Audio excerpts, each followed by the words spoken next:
Welcome back to the channel, guys. It's been a little while since I've uploaded a video. Pretty much summertime, so coming from South Florida, I don't really do much camping really in the summer, and I haven't really been able to go on some trails and stuff like that because of some issues I've been having with the two trucks, but that'll be for a different video. Today I'm going to kind of go over a video for a follow-up on the GFC.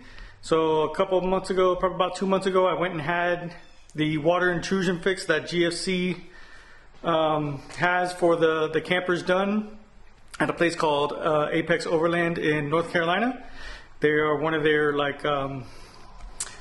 approved installers and can handle their warranties and stuff like that. So I made an appointment with them as soon as they had the fix done to have it done on my camper. And I'm going to kind of show you what they did to try and help with the water intrusion and whether it worked or not. I'd like to say thanks for everybody that watches and subscribes. We're getting close to the 1,000 subs, which is really cool. I think I'm only about 60 away, so I really appreciate that. If you're not subscribed already, please go ahead and subscribe. Pretty sure like 99% of all my views and stuff like that are from non-subscribers, but that's all right. If you can, just go ahead and hit that subscribe button, and let me go ahead and show you what's going on with the camper. All right, so not really much has changed with the setup.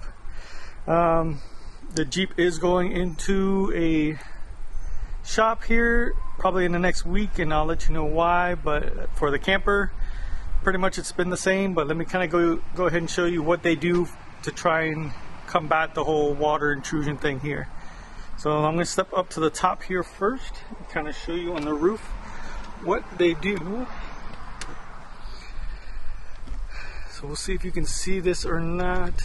Alright, so on the top here, so pretty much you can see the whole roof is white, but they add a tape type of seal right here, and it goes along the whole edge and it goes all the way around the whole camper.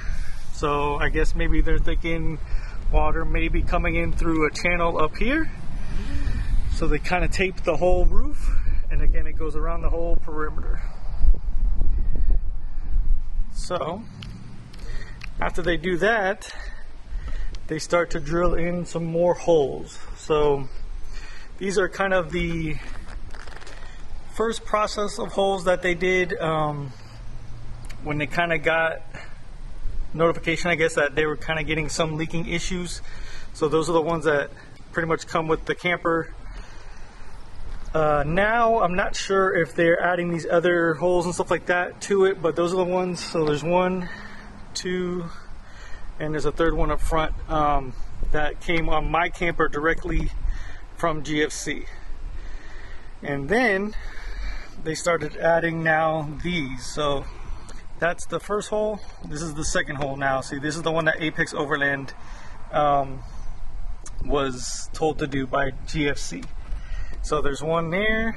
There is one also in the front, and they're kind of on the lower side where the top one, the original ones are on top. So there's 1, 2, 3 along the extrusions, and then they also drilled 2 on the latches here.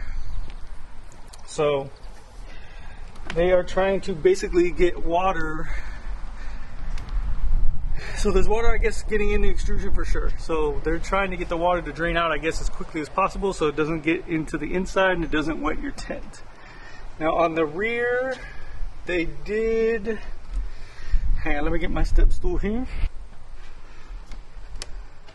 So on the rear, they did add also, so a hole here on the corner and another hole here on the corner here. So they added 2 more to the rear. And then when you step to the side, the other side, it's the same. So you get 2 holes on the latches and then 3 more holes along the extrusion. And then also, I believe on the front hinge here,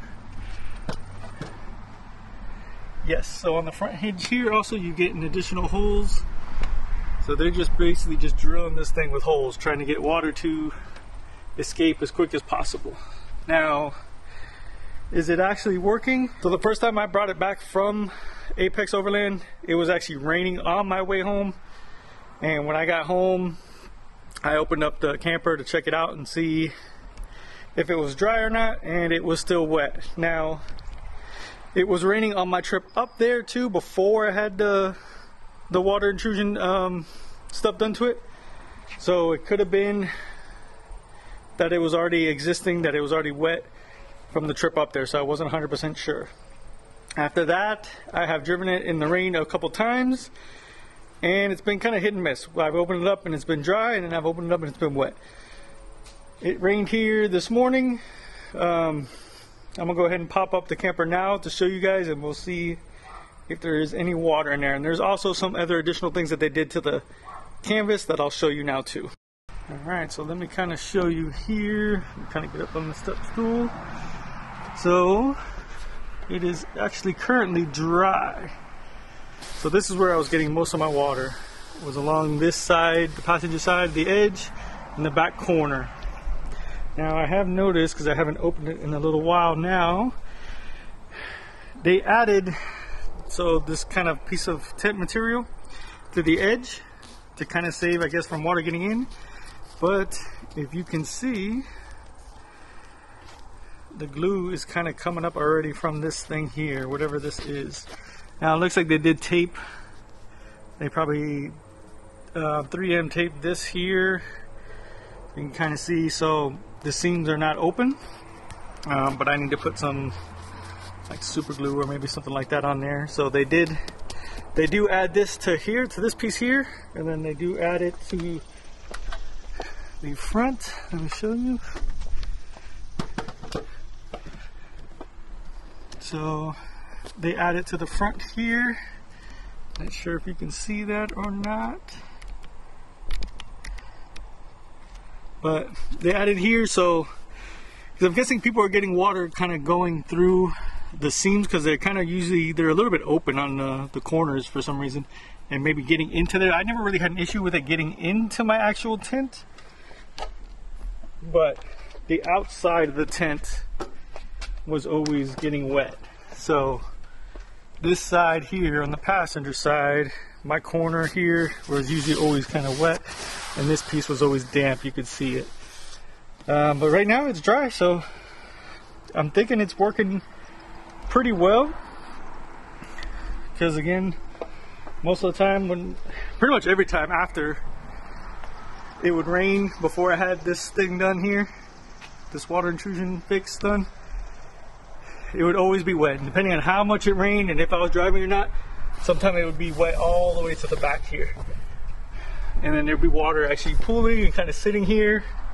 As I run my hand along the edges and stuff like that, it's all dry. So I mean, whatever rain I got today, no water got in, which is good.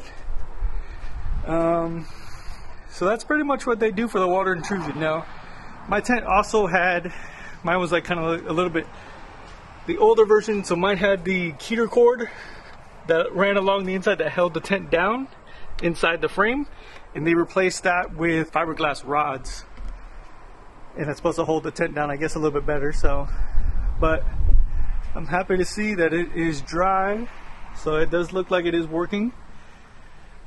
That was one of my biggest things with this tent, was that if it didn't stay dry, if it didn't stay, you know, sealed up and stuff like that, then what really is the point? Again, I still have gripes with the whole window system that they use and stuff like that, but you know, other than that, it's good. So it looks like it's working, which I'm happy. So hopefully other people that were having the same issue, that were able to get the fix done and stuff like that, hopefully theirs is working out well too. With that fixed on here, I mean, the camper itself becomes a really good camper for sure. So I'm really happy with that. So now let me kind of tell you what's happening with the Jeep. So, and this is kind of an issue that is my fault, but it's kind of like a PSA to anybody buying anything kind of used that has modifications done to it. So again, I bought the Jeep used, and it was pretty well set up with everything that you see on it now, except for the GFC. I added the GFC. Other than that, I really haven't added much to the Jeep. And it came re-geared, so it had new gears in it. And probably about 2 months ago, I could start hearing kind of like a howling, like a whining noise Couldn't tell if it was like a wheel bearing or something like that, maybe going out on the Jeep. Which I thought was strange, just because, I mean, I've taken it off road, but I haven't done anything too crazy, so no crazy trails or nothing like that, and I haven't really probably put too much stress on the actual Jeep itself. So I thought it was kind of weird that a wheel bearing maybe go on, maybe because of the 37s, you know. But as the whine kind of got louder and louder, eventually I took it to a shop, and we kind of diagnosed it as the rear pinion bearing is going out. Not going out, they are out. And let me get out the wind here. So the rear pinion bearing is pretty much toast in the back. So they opened up the rear diff, and a bunch of metal shavings and stuff like that came out. And so at first I thought maybe the whole ring gear was gone, but more than likely what happened was, because they also opened up the front diff, and there's also metal shavings in the front diff, what more than likely happened was the previous owner probably had this thing re-geared. And again, I bought it with only 8,500 miles on it, so who knows when he had it actually re-geared. It could have been maybe as soon as I bought it. He maybe have re-geared it right before I bought it or what, but basically, more than likely what happened was they never had the gear oil changed out after the re-gear. So once you re-gear any kind of vehicle and stuff like that, usually you run about 500 miles. You don't really put a lot of stress on it. You don't really drive on the highway.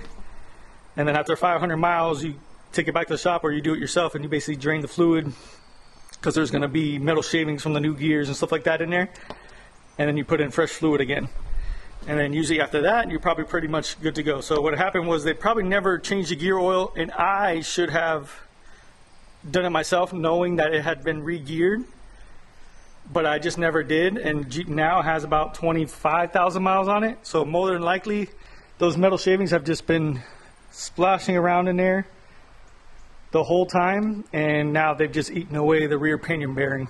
The front, I don't think there's anything wrong with the actual front, but I got to take it into the shop now, and they've got to pull the gears and replace the bearings and stuff like that in there. So that is what's going to happen with the Jeep. So hopefully they will have the parts in by next week, and I can drop it off and get that done. I will give you another update on this truck later on. I'm hoping to get out to some trails pretty soon, whether it's in this truck or the Jeep.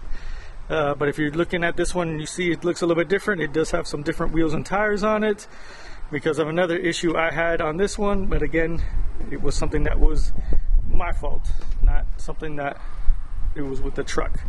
Same thing with this one. That, I mean, yeah, those bearings are bad, but it's my fault. I should have changed the fluid when I bought it, just to be sure.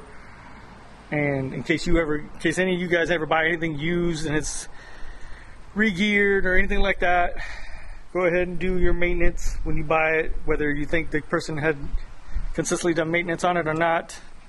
Do your oil change, do your diff changes, do your fluid changes, all that kind of stuff, just to be sure. Because now this is probably going to cost me like $900 to $1,000, where if I would have just swapped out the gear oil and stuff like that, it probably would have been fine. But anyways, that's a quick update. Again, I appreciate everybody that likes the video, subscribes. The channel actually is doing pretty decent. It gets pretty good views. So I'm just hoping to make it up to that 1,000 subscriber mark. We can try and get the channel monetized. That'd be pretty cool. But yeah, so stick around. There'll be some more updates on the red truck and this truck when I get it back from the shop.